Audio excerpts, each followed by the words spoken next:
आलिहि व अस्हाबिहि अजमईन। अम्मा बअद फ़अऊज़ु बिल्लाहि मिनश शैतानिर रजीम। बिस्मिल्लाहिर रहमानिर रहीम। व अनीबू इला रब्बिकुम व अस्लिमू लहू मिन क़ब्लि अन यअतियकुमुल अज़ाबु सुम्मा ला तुनसरून वत्तबिऊ अहसना मा उन्ज़िला इलैकुम मिर रब्बिकुम मिन क़ब्लि अन यअतियकुमुल अज़ाबु बग़ततन व अंतुम ला तशऊरून।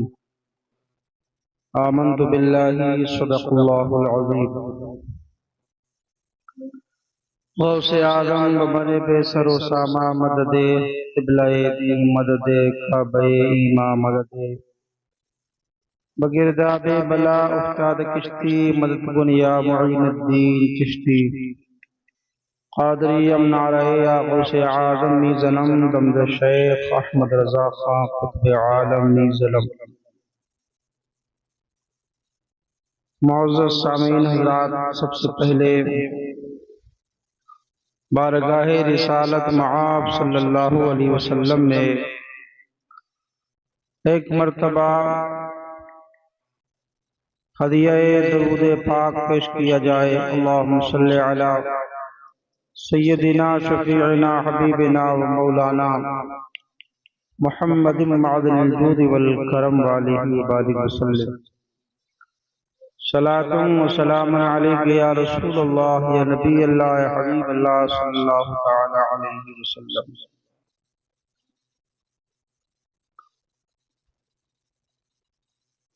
इस वक्त हम बहुत दूर निकल चुके हैं। हम इस वक्त हमारी पोजीशन ये है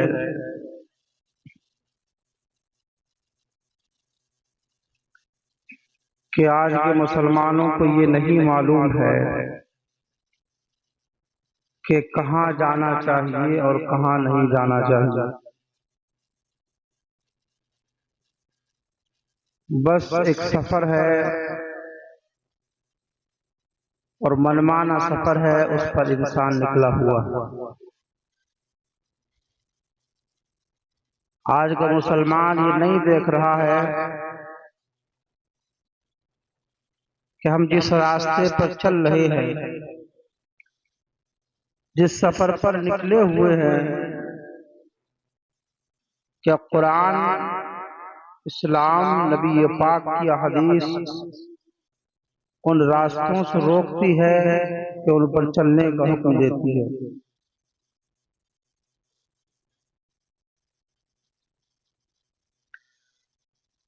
बगैर किसी मंजिल की मारिफत के इंसान निकला हुआ है, कोई पहचान नहीं है उसको। लेकिन जिस समत वो निकल रहा है वो समत भी ऐसी है ना कुरान ने बताई है, ना रसूल आज़म सल्लल्लाहु अलैहि वसल्लम ने बताई है, ना कुरान पाक ने उसका हुक्म दिया है।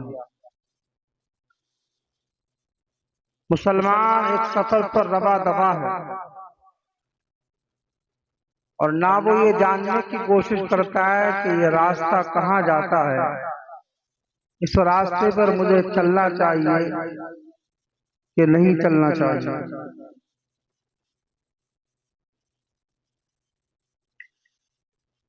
आज उम्मत मुस्लिमा का अपनी मर्जी से चलने की बुनियाद पर उसके पास सब कुछ तो है, लेकिन उसके पास उसकी जिंदगी में सुकून और इत्मीनान नहीं है। मिसाल के तौर पर 10 मुसलमानों को जमा करके अगर मुसलमानों से सवाल किया जाए कि तुम किधर जा रहे हो और आपको क्या बनना है, क्या बनना चाहते हो, किस रास्ते पर आप जा रहे हो, क्या करना चाहते हो, आपकी रविश क्या है, आपकी मंजिल क्या है, आप कौन से मंजिल की मारिफत को जानने के लिए निकले हुए हैं। लेकिन वो 10 मुसलमानों में से 9 मुसलमान कहेंगे बस रास्ते पर हम निकल पड़े हैं और अल्लाह के नाम पर निकल पड़े हैं, जहां तक चले जाएं, जहां तक रास्ता मिल जाए। बस यही होता है, निकल पड़े अल्लाह के नाम से, अल्लाह के रास्ते, अल्लाह जिस रास्ते पर ले जाए। लेकिन वो रास्ता ऐसा होता है कि जहां चलने के बाद इंसान को पता चलता है कि न खुदा ही मिला, न विसाले सनम, न इधर के रहे न उधर के ही हम।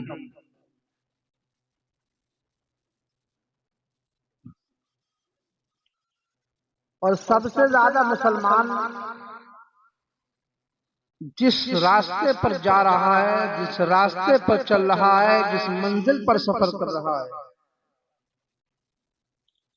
वो रास्ता इंसान को तबाही और बर्बादी की तरफ लेकर के जाता है। वो रास्ता इंसान को बुराइयों की तरफ लेकर के जाता है। वो रास्ता इंसान को गुनाहों की तरफ लेकर के जाता है। वो रास्ता इंसान को हलाकतों की तरफ लेकर के जाता है। इस रास्ते की तरफ इंसान जाना ही नहीं चाहता। उस रास्ते की तरफ इंसान सफर करना ही नहीं चाहता। जिस रास्ते पर चलने को हमें खुदा ने दिया है, हमें कुरान ने दिया है और हमारे नबी सल्लल्लाहु अलैहि वसल्लम ने दिया है, नहीं जाना चाहता। हालांकि मुसलमान जब नमाज पढ़ता है तो नमाज की हर रकात में कहता है इहदिनस सिरातल मुस्तकीम सिरातल लज़ीना अनअमता अलैहिम, ऐ अल्लाह हमें सीधे रास्ते पर चला, रास्ता उन लोगों का जिन पर तेरा इनाम हुआ।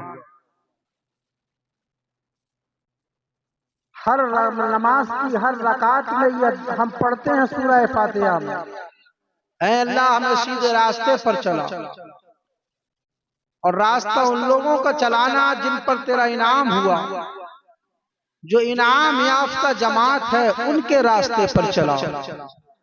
इनाम याफ्ता जमात कौन सी है? कुरान कहता है अनअमल्लाहु अलैहिम मिनन नबिय्यीना वस्सिद्दीकीना वश्शुहदाई वस्सालिहीन। वो इनाम जिन पर अल्लाह का हुआ है वो नबियों की जमात है, वो सिद्दीकीन की जमात है, वो शुहदा की जमात है, वो सालिहीन की जमात, औलिया अल्लाह की जमात है, शुहदा इकराम की जमात है, शुहदा इस्लाम की जमात। पता चला जो रास्ता कामयाबी की तरफ जाता है, जो रास्ता आपको असल मंजिले मकसूद तक पहुंचाता है, वो रास्ता अल्लाह वालों का रास्ता है। और उसी रास्ते के लिए अल्लाह ने हमें नमाज में 5 वक्त दुआ मांगने का, उसी रास्ते का हुक्म दिया है कि अल्लाह हमें सीधे रास्ते पर चला, रास्ता उन लोगों का जिन पर तेरा इनाम हुआ है। आप देख लो मोहम्मदुर रसूलुल्लाह का रास्ता इनाम याफ्ता रास्ता है, हजरत सिद्दीक अकबर का रास्ता जन्नत का रास्ता है, हजरत उमर फारूक आजम का रास्ता जन्नत का रास्ता है, हजरत उस्मान गनी का रास्ता जन्नत का रास्ता है, हजरत हैदर कर्रार का रास्ता जन्नत का रास्ता है, हजरत हसनैन करीमैन का रास्ता जन्नत का रास्ता है, इमाम आजम का रास्ता जन्नत का रास्ता है, गौसे आजम का रास्ता जन्नत का रास्ता है, गरीब नवाज का रास्ता जन्नत का रास्ता है, सकमंद निजामुद्दीन औलिया का रास्ता जन्नत का रास्ता है, ख्वाजा कुतुबुद्दीन का रास्ता जन्नत का रास्ता है, हजरत मखदूम अशरफ जहांगीर समनानी का रास्ता जन्नत का रास्ता है, मखदूम माहिर का रास्ता जन्नत का रास्ता है, अलाउल हक पंडवी का रास्ता जन्नत का रास्ता है, मखदूम बिहार का रास्ता जन्नत का रास्ता है, वारिस देवा का रास्ता जन्नत का रास्ता है, आला हजरत का रास्ता जन्नत का रास्ता है, हुज्जतुल इस्लाम का रास्ता जन्नत का रास्ता है, हजरत मुफ्ती आजम का रास्ता जन्नत का रास्ता है, मुफस्सिर आजम का रास्ता जन्नत का रास्ता है, हजरत ताजुश्शरिया का रास्ता जन्नत का रास्ता है, इन अल्लाह वालों का रास्ता जन्नत का रास्ता है। इसी रास्ते पर चलते चले जाओ, सीधे रास्ते पर चलते चले जाओगे और दुआ तुम्हारी मकबूल हो जाएगी। और ये रास्ता तुम्हें सारी पुरखतर वादियों से गुजर करके तुम्हें जन्नत में ले जाएगा। लिहाजा अगर रास्ता चलना है तो किसी फिल्मी एक्टर के तरीके पर ना चलो, फिल्मी क्रिकेटर के जरिए क्रिकेटर के रास्ते पर ना चलो, फिल्मी हीरो हीरोइन के रास्ते पर ना चलो। अगर रास्ता चलना है तो अल्लाह के महबूब बंदों के रास्ते पर चलो, तुम्हारी दुनिया भी कामयाब हो जाएगी और आखिरत भी कामयाब हो जाएगी। और असल मुसलमान का रास्ता वही है। मुसलमान का रास्ता इब्तिदा और इंतहा जानते हैं। मुसलमान जन्नत से चला है और उसको उसका सफर जन्नत में जाकर ही पूरा होना है। हमें अपने असल की तरफ लौटना है। मुसलमान जन्नत से चला था और लौट के उसको पलट के जन्नत में ही जाना, जन्नत में ही उसके सफर का इख्तिताम होना। तो हमें चाहिए कि हम जिस रविश पर जा रहे हैं, जिस रास्ते पर जा रहे हैं, जो राह हम चल रहे हैं, वो राह अल्लाह के दुश्मनों की राह तो नहीं है। उन रास्तों पर तो हम नहीं चल रहे हैं जिन रास्ते पर चलने का हुक्म चलने से कुरान और हदीस ने हमें मना फरमाया है, हमारे रसूल ने हमें मना फरमाया है, हमारे खुदा ने हमें मना फरमाया है। हमारा मजहब उस रास्ते पर चलने का हुक्म नहीं देता, उन रास्तों पर चलने से रोकता। और वो रास्ता बुराई का रास्ता है, वो रास्ता जिना का रास्ता है, वो रास्ता शराब के अड्डों का रास्ता है, वो रास्ता जिना के अड्डों का रास्ता है, वो रास्ता जुओं के अड्डों का रास्ता है, वो रास्ता कम तोलने का रास्ता है, वो रास्ता हलाकतों की तरफ लेकर के जाएगा। और वो रास्ता वो है कि इसी सूरह फातिहा में आगे हम दुआ करते हैं, गैरिल मग़दूबि अलैहिम वलद्दालीन, ऐ अल्लाह हमें उनके रास्ते पर न चलाना जिन पर तेरा कहर और गज़ब हुआ। फिरौन पर हुआ, नमरूद पर हुआ, शद्दाद पर हुआ, कारून पर अल्लाह का गज़ब हुआ, अबू जहल पर अल्लाह का गज़ब हुआ, अबू लहब पर अल्लाह का गज़ब हुआ, मुसैलमा इब्न कज़्ज़ाब पर अल्लाह का गज़ब हुआ, मिर्जा गुलाम अहमद कादियानी पर अल्लाह का गज़ब हुआ। और आज के जो दज्जाल किताबों में लिख करके मर गए, कब्रों में बदबू आ रही है नबी की गुस्ताखियां करने के बाद, उन लोगों पर अल्लाह का गज़ब हुआ है। ऐसे लोगों के रास्ते पर ना चलने की हम दुआ करते हैं, मौला इन खबीसों के रास्ते से हमें बचा जिन पर तेरा कहर और गज़ब हुआ। अब दुआ तो हम करते हैं कि इन इनाम याफ्ता लोगों के रास्ते पर चला, और जब इन इनाम याफ्ता लोगों के रास्ते पर हम चलेंगे तो हमारी मंजिल भी हमें मिल जाएगी, हमें खुदा भी मिल जाएगा, हमें हमारा रसूल भी मिल जाएगा, और हमें हमारा मकसद भी मिल जाएगा। इंसान का सफर जन्नत से शुरू हुआ है और जन्नत में ही उसके सफर का इख्तिताम होगा। आज मुसलमान की पोजीशन इसलिए खराब है कि वो सबसे करीब होना चाहता है लेकिन अपने रब से करीब होना नहीं चाहता।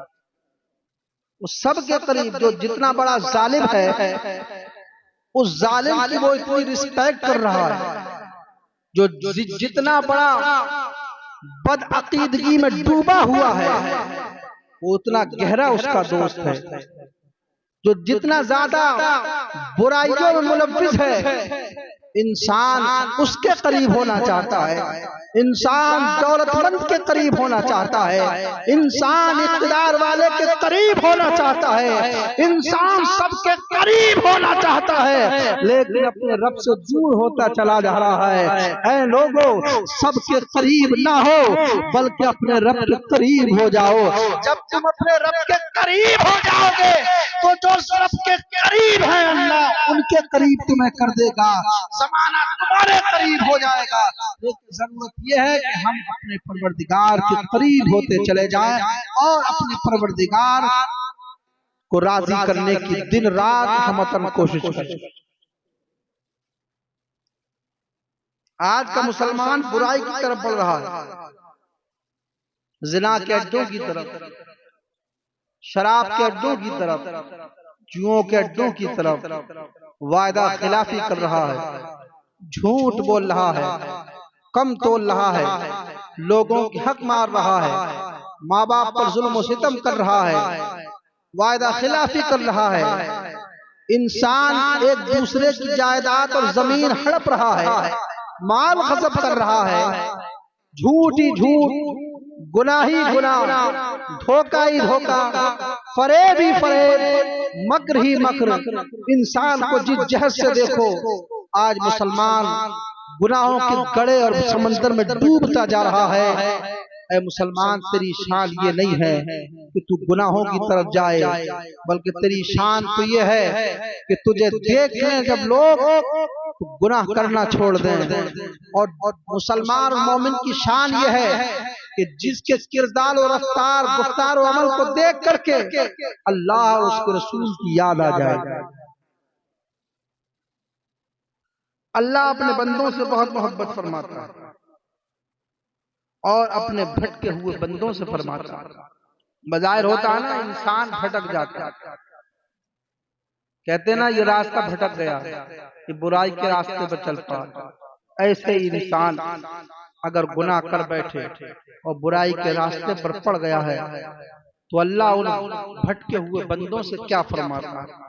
उन भटके हुए बंदों से फरमाता है, वह अनीबू इला रब्बिकुम, अपने रब की तरफ पलटो, अपने रब की तरफ आओ, अपने रब की तरफ दौड़ो।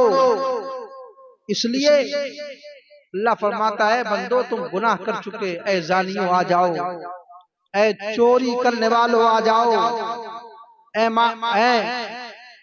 लोगों के साथ वादा खिलाफी करने वाले आ जाओ, ऐ नमाज़ें छोड़ने वाले आ जाओ, शराब पीने वाले आ जाओ, जानियों आ जाओ, लोगों का दिल दुखाने वाले आ जाओ, हुकूकुल्लाह और हुकूकुल इबाद ना करने वाले आ जाओ। पहले हुकूकुल इबाद अदा करो, उनसे माफिया मांगो, फिर अल्लाह की बारगाह में आ जाओ। हुकूकुल्लाह जिन्होंने तर्क किया है वो आ जाओ। और जब अपने रब की तरफ पलटोगे तो तुम्हारा रब इतना करीब है कि तुम्हारे सारे गुनाहों को माफ फरमा देगा। लेकिन शर्त ये है, अनीबू इला रब्बिकुम, अपने रब की तरफ पलटो। कहाँ भटक रहे हो, कहाँ जाओगे? अपने रब की तरफ पलटो, अल्लाह तुम्हारे गुनाहों को माफ फरमा देगा। और खुदा वो है कि अगर तुम एक बालिश खुदा की तरफ पढ़ोगे तो परवरदिगार की रहमत एक हाथ बढ़ करके तुम्हारा इस्तेमाल करेगी। अगर तुम रब की तरफ पढ़ोगे तो रब की रहमत वो है कि दौड़ करके तुम्हारा इस्तेमाल करेगी और आगोश से मोहब्बत में लेकर रहमत व अनवार की बरसात तुम्हारे ऊपर हो जाएगी। लेकिन शर्त यह है, वह अनीबू इला रब्बिकुम, अपने रब की तरफ पलटो। अच्छा, आज सबसे बड़ा अफसोस ये है, इंसान जो है वो खुदा से भाग रहा है, खुदा से भाग रहा है। ये क्या है? नमाजें छोड़ना, ये खुदा से भागना नहीं तो क्या है? फर्ज रोजों को छोड़ना, ये खुदा से भागना नहीं तो क्या है? साहिब इस्तिताअत होने के बाद हज का फरीज़ा अदा ना करना, ये खुदा से भागना नहीं तो क्या है? मालिक निसाब होने के बाद ज़कात अदा नहीं करना, ये खुदा से भागना नहीं तो क्या है? लोगों के माल और मता को गस्ब कर लेना, हुकूक मारना, ये खुदा से भागना नहीं तो क्या है? इंसान सबके करीब होना चाह रहा है लेकिन रब के करीब होना नहीं चाह रहा है। अगर इंसान किसी की तरफ जाता है, किसी बुनियाद पर माँ से मोहब्बत करता है, माँ की तरफ अगर बढ़ता है तो माँ के प्यार की वजह से माँ की तरफ बढ़ता है। बाप की तरफ इंसान जब जाता है तो बाप की शफ़क़तों या दौलत की बुनियाद पर बाप की तरफ जाता है। भाई के तरफ अगर जाता है तो खून के रिश्ते की बुनियाद पर भाई की तरफ जाता है। यानी इंसान दुनिया में सबसे मोहब्बत करता है किसी माल के जरिए, किसी ओहदे के जरिए, किसी रिश्ते के जरिए, खून के रिश्ते के जरिए, दुनियावी रिश्ते के जरिए इंसान सबकी तरफ पलटता है, सबकी तरफ जाता है, लेकिन अपने परवरदिगार की तरफ पलटने के लिए तैयार नहीं है। आओ एक वाकया मैं आपको सुनाता हुआ चलूं, जिससे बात समझने में आपको बहुत आसानी होगी। एक बच्चा, एक लड़का जिसकी उम्र तकरीबन 9 से 12 साल है, वो अपनी माँ को तंग करता है, अपनी माँ को परेशान करता है, अपनी माँ को तंग करता है और उसकी माँ उसको बुरा भला कहती है। यहाँ तक कि माँ बर्दाश्त करती रही है और ये माँ को तंग करता रहा, माँ को परेशान करता रहा। माँ ने तंग आकर परेशान होकर के कहा, ऐ बेटा तूने मेरा बहुत दिल दुखाया है, अब तू यहाँ से चला जा, मेरा घर छोड़ दे, मेरा साथ छोड़ दे। ना मैं तेरे साथ रहना चाहती हूँ, ना तुझे अपना साथ रखना चाहती हूँ। माँ ने उस बच्चे को घर से निकाल दिया। वो भी सोचने लगा कि 12 साल का मैं हो गया हूँ, अब मैं काम कर सकता हूँ, रोजी रोटी कमा सकता हूँ, अपना पेट भरने के लिए इतना काम तो कर ही सकता हूँ। माँ ने निकाल दिया तो क्या हुआ? घर से निकलने के बाद बाजार में पहुंचा, दुकानदारों के पास गया कि मुझे आप काम पर रख लीजिए, मेरा कोई नहीं है, मेरी माँ ने मुझे घर से निकाल दिया है। एक ने कहा कि हमें जरूरत नहीं है, दूसरे के पास गया, उसने भी कहा हम तुम्हें नहीं रखेंगे, तीसरे के पास गया, उसने भी इनकार कर दिया। यहाँ तक कि किसी एक ने कहा कि हम रख तो लेंगे तुम्हें काम पर, लेकिन पहले तुम्हारी इंक्वायरी करेंगे, पहले तुम्हारे बारे में तहकीक करेंगे, पूरी जानकारी लेंगे, तुम कहाँ से भागे हुए हो, तुम क्यों आए हुए हो, माँ ने तुम्हें क्यों निकाला है। इतने में उसके दिमाग में बात आई कि मैं दौलत कमा सकता हूँ, अपने बाजुओं को हरकत देकर के अच्छी जिंदगी गुजार सकता हूँ, सब कुछ कर सकता हूँ, दौलत भी कमा सकता हूँ, मकान बना सकता हूँ, दुनिया फतह कर सकता हूँ, लेकिन माँ से दूर रह करके जो माँ मुझसे मोहब्बत और प्यार करती है वो मोहब्बत में नहीं पा सकता। सब कुछ छोड़ छाड़ कर पलट करके चला गया अपने घर की तरफ, अपने माँ की तरफ। पछतावा आया उसको, माँ की मोहब्बत याद आई, माँ की ममता याद आई, माँ की शफकत याद आई, और जाकर के दरवाजे पर दस्तक भी नहीं दी, बल्कि दरवाजे के बाहर बैठ गया। माँ ने मुसल्ला बिछा करके, माँ तो माँ होती है, दुनिया के अंदर माँ से ज्यादा मोहब्बत किसी और की सच्ची मोहब्बत नहीं हो सकती। आज लोग दुआ के लिए कहते हैं कि पीर साहब आप दुआ फरमा दीजिए, मौलवी साहब आप दुआ कर दीजिए, इमाम साहब आप दुआ कर दीजिए। मैं दुआओं का मुखालिफ नहीं हूँ, बिल्कुल कराना चाहिए इमाम साहब से, पीर साहब से, नेक लोगों से दुआ कराना चाहिए। लेकिन यहाँ रुक करके एक बात मैं आपसे कहना चाहता हूँ, याद रखो दुआ करने के लिए दिल की जरूरत हुआ करती है, दिल की दुआ करने के लिए दिल की गहराइयों की जरूरत हुआ करती है। और सुनो, दुआ पीर भी कर सकता है, आलिम भी कर सकता है, मस्जिद का इमाम भी कर सकता है, लेकिन दुआ के लिए जो दिल माँ और बाप के पास है, दुनिया में वो दिल किसी के पास है ही नहीं जितना दिल से तलब करके माँ तुम्हारे लिए दुआ कर सकती है, कोई और नहीं कर सकता। माँ वो हुआ करती है, माँ का प्यार खालिस हुआ करता है, खालिस सच्चा प्यार हुआ करता है। आखिरकार माँ ने मुसल्ला बिछाया, नमाज के बाद बेटे की याद आई, बेटा कितना ही डाले। तो यहाँ पर एक बात मैं ये बताना चाहता हूँ कि औलाद माँ बाप को कितना ही सताए, कभी अपनी औलाद को बद्दुआ ना देना, औलाद को बद्दुआ ना देना, बल्कि हिदायत की दुआ करना। एक शख्स था जो उसका बेटा माजूर था, वो अपने बेटे को लेकर किसी अल्लाह के वली की बारगाह में पहुंचा और जाकर कर्ज करने लगा, हजरत मेरे बेटे के लिए दुआ फरमा दी, अल्लाह शिफा अता फरमाई। जानते हो उस अल्लाह के वली ने क्या कहा? दुआ कराने तो आया है, लेकिन इससे पहले तू खुद इसके लिए बद्दुआ दे चुका है। ये बेटा जो माजूर हुआ है, ये तेरी बद्दुआ की वजह से माजूर हुआ है। उसी किताब में लिखा हुआ है, खबरदार औलाद कितना ही बुरा माँ बाप के साथ क्यों न कर दे, कभी बद्दुआ न देना। हो सकता है दिल की जो आहें हुआ करती है, मजलूम की बद्दुआ जो हुआ करती है, अल्लाह की बारगाह मकबूल हो जाया करती है। लिहाजा कभी भी औलाद तुम्हें परेशान करे तो उसकी हिदायत की दुआ करना, उसके लिए बद्दुआ न करना। और यहाँ पर मैं अपने नौजवानों से मैं ये गुजारिश करना चाहता हूँ, सिर्फ नौजवानों से ही नहीं बल्कि जिनके वालिदैन हयात है उनसे भी गुजारिश करना चाहता हूँ, आप भी कभी वालिदैन का दिल न दुखाना, आप भी कभी माँ बाप का दिल न दुखाना, आप भी कभी माँ बाप पर जुल्म सितम नहीं करना। इसलिए माँ बाप की अगर फतवा दिल से निकल गई तो तुम्हारे हक में अगर कबूल हो गई तो कहीं मफलूज ना हो जाओ, कहीं हलाक न कर दिए जाओ, कहीं तबाह बर्बाद न कर दिए जाओ। इसीलिए कुरान कहता है वबिल वालिदैन ihsana, अपने वालिदैन के साथ एहसान।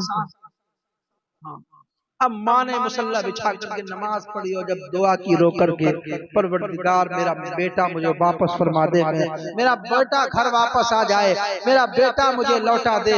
दरवाजे खोल करके माँ अपने बेटे की राह देख रही थी, लेकिन जैसे ही दरवाजा खोला तो देखा वो बेटा दरवाजे पर दहलीज पर बैठ करके सोया हुआ है। माँ ने कहा गुस्से में आकर के, तू फिर आ गया नहीं, मैंने तो तुझे अपने आप से दूर कर दिया, मैंने तो तुझे अपने मकान से निकाल दिया। वो कहने लगा, है माँ मैं कहीं भी जा सकता हूँ, मेरा गुजारा कहीं भी हो सकता है, मैं कहीं भी जाकर के दौलत कमा सकता हूँ, मैं कामयाबी हासिल कर सकता हूँ, अरे माँ मैं दुनिया बना कर सकता हूँ, लेकिन तुझसे दूर रह करके जो ममता से मैं महरूम हो जाऊंगा, वो ममता मुझे कहाँ मिलेगी, वो मोहब्बत मुझे कहाँ मिलेगी, वो प्यार मुझे कहाँ मिलेगा।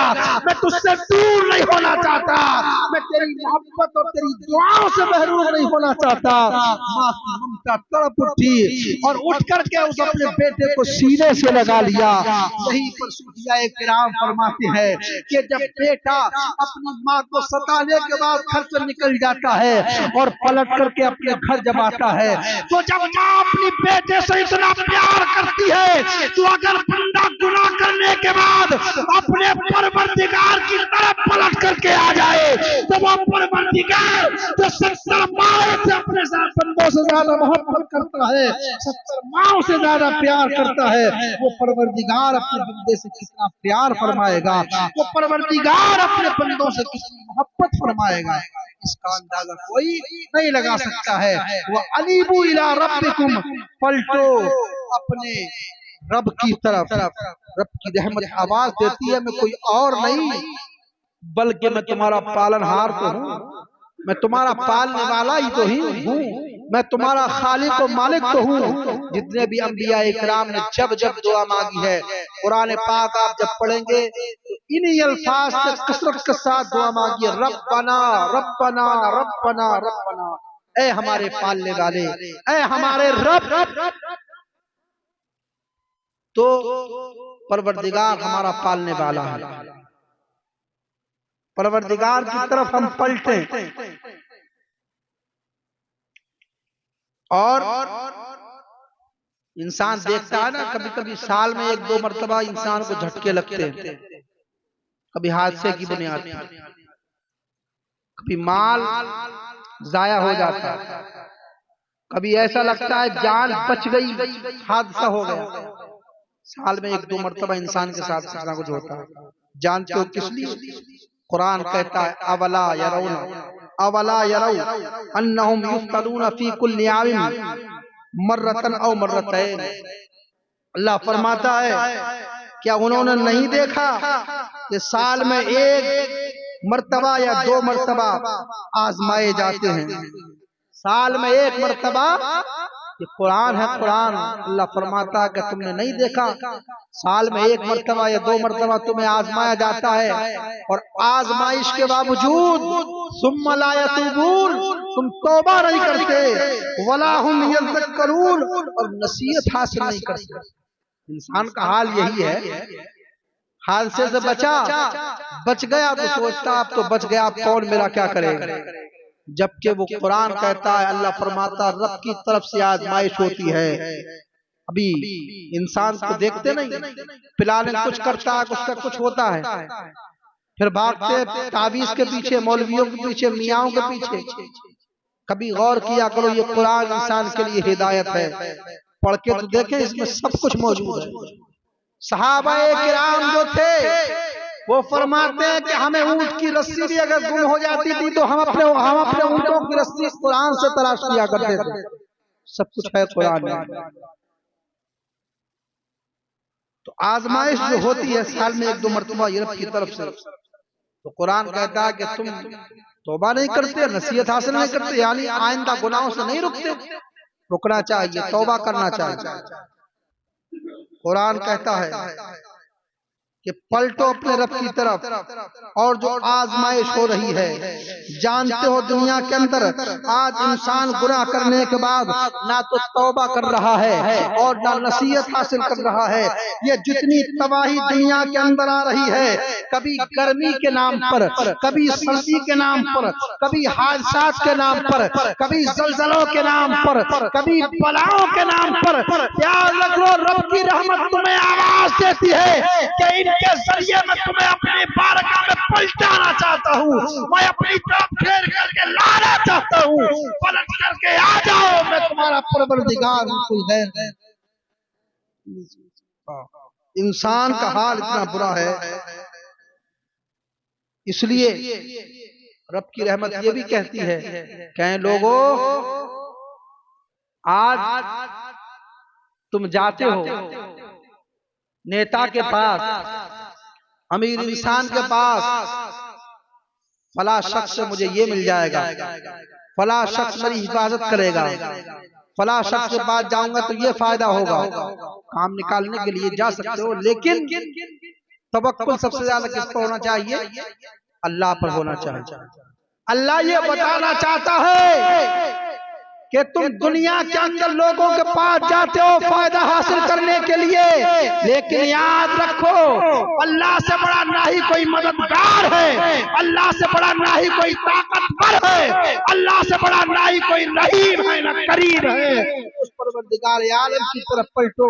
और कुरान कहता है व इम मिन शैइन इल्ला इंदना खज़ाइनुहु, सारे खजानों की कुंजियां रब तबारक तआला के पास है, सब खजाने रब के पास है। और उसकी कुंजियां जानते हो किसको अल्लाह ने दी है? अपने हबीब को अता फरमाई है। इसीलिए हमारे इमाम ने कहा खुदा का यही है दर, नहीं और कोई मफर मकर, तो वहां से हो यही यहाँ के हो, तो यहाँ नहीं तो वहां नहीं। नमाज का वक्त हो गया और मैं तकरीर खत्म करना चाहता हूँ। अल्लाह चाहता है, अल्लाह क्या चाहता है? अल्लाह ये चाहता है। अच्छा एक बात बताऊं, अल्लाह वाले हमेशा रोते थे और तौबा करते थे। एक बुजुर्ग थे, उनको एक दिन एहसास हुआ और हिसाब लगाने लगे अपनी जिंदगी का, मुहासिबा करने लगे कि मेरी उम्र इतनी है और साल में 360 दिन होते हैं या 65 दिन होते हैं, 300 कुछ दिन होते हैं। अगर मैं एक एक गुना मैंने रोज किया होगा तो साल में 360 या 365 दिन गुना बनते हैं। एक एक दिन के हिसाब से मेरी जिंदगी इतने साल की, हमें भी मुहासिबा करना चाहिए। अगर एक एक गुना इंसान रोज करेगा तो अगर 50 साल की जिंदगी है तो 50,000 गुना होगा इंसान। कैसे हम खुदा की बारगाह में हिसाब देंगे? मैं कोई गैर नहीं हूं, मैं भी आप लोगों में शामिल हूं, मुझे भी फिक्र करना चाहिए, हम सबको फिक्र करना चाहिए। वो बुजुर्ग जब हिसाब लगाते हैं साल में 360 गुना होते हैं, मेरी जिंदगी के साल इतने हैं, मैं कैसे रब की बारगाह में हिसाब दूंगा, मैं क्या मुंह लेकर के जाऊंगा, मैं कैसे रब की बारगाह में खड़ा होऊंगा। ये एहसास अल्लाह के वली के दिल को तड़पाता है, वो जमीन पर गिरता है, तड़पता है, एक आ भरता है और उसकी रूह कब्र से उनसरी से परवास कर जाती है। गुनाहों के एहसास ने अल्लाह के वली को ये दुनिया छोड़ने पर मजबूर कर दिया। आज हम गुनाह छोड़ने के लिए तैयार नहीं है, अल्लाह वाले दुनिया छोड़ दिया करते थे, आज गुनाह छोड़ने के लिए तैयार नहीं। अल्लाह अपने बंदों से ये चाहता है, मेरे बंदे मैंने तुझे बेगुनाह माँ के पेट से पैदा हुआ किया था, अब मैं ये चाहता हूँ तू जब मेरी तरफ पलटे तो तू गुनाहों से पाक हो, तेरे दामन पर गुनाहों के धब्बे ना हो। हमारा परवरदिगार हमसे इतना प्यार फरमाता है कि जैसा मैंने बेगुनाह पैदा किया था, तुम जब मेरी तरफ पलटो तो गुनाहों से पाक होकर के आओ, गुनाहों को मिटा करके आओ, अपने दामन पर गुनाहों के धब्बे लेकर के नहीं आओ। और कोई जब अपनी जिंदगी में रब की तरफ पलटता है तो अल्लाह मुझे जाफिला सुनाता है, या अय्युहन नफ्सुल मुतमइन्ना इरजिई इला रब्बिकी रादियतम मर्दिया फदखुली फी इबादी वदखुली जन्नती। तेरे रब की तरफ लौट आ, तूने पूरी जिंदगी रब की रजा में गुजार दी। जो लोग अल्लाह की रजा में जिंदगी गुजारते हैं, जो लोग गुनाहों से दूर रह करके जिंदगी गुजारते हैं, जो लोग अल्लाह के खौफ से जिंदगी गुजारते हैं, उनके बारे में अल्लाह फरमाता है उनको मुस्ताए जाफिदा है, तेरे रब की तरफ लौटा, तूने पूरी जिंदगी अल्लाह की रजा में गुजार दी, फदखुली फी इबादी वदखुली जन्नती, तू अपने रब के बंदों में शामिल हो जा, तू मेरे बंदों में शामिल हो जा और तू जन्नत में दाखिल। ये अंजाम है और हमें यही चाहिए कि अल्लाह अपने बंदों में हमें शामिल फरमा ले और जन्नत में हमें दाखिल फरमा दे। अच्छा, हजारा कहा जाता है मुसलमानों से कुरान की पैरवी करो, अगर कोई कुरान की पैरवी करे तो उसे रहम करम की भीख मांगने की जरूरत नहीं है, अल्लाह तबारक व तआला बिन मांगे उस पर रहम करम की बारिश फरमाता है। और इसके लिए कुरान कहता है वहादा किताबुल अंज़लनाहु मुबारकुन फत्तबिऊ वत्तकू लअल्लकुम तुरहमून। कुरान की पैरवी तो अपनी जगह पर है, कुरान को कोई इंसान खामोशी के साथ सुन ले तब भी अल्लाह उस पर रहम करम की बारिश फरमाता है। और दूसरी आयत में अल्लाह फरमाता है वइदा कुरियल कुरान फस्तमिउ लहु वअनसितू लअल्लकुम तुरहमून। ये कुरान जब पढ़ा जाए तो खामोशी के साथ सुनो ताकि तुम पर रहम किया जाए। मैंने जो आयत करीमा तिलावत की थी उसका मुकम्मल तर्जुमा आप समाप्त करने और तकरीर खत्म है। व अनीबू इला रब्बिकुम, अपने रब की तरफ पलट करके आओ, व अस्लिमू लहू, उसके सामने सर झुका दो।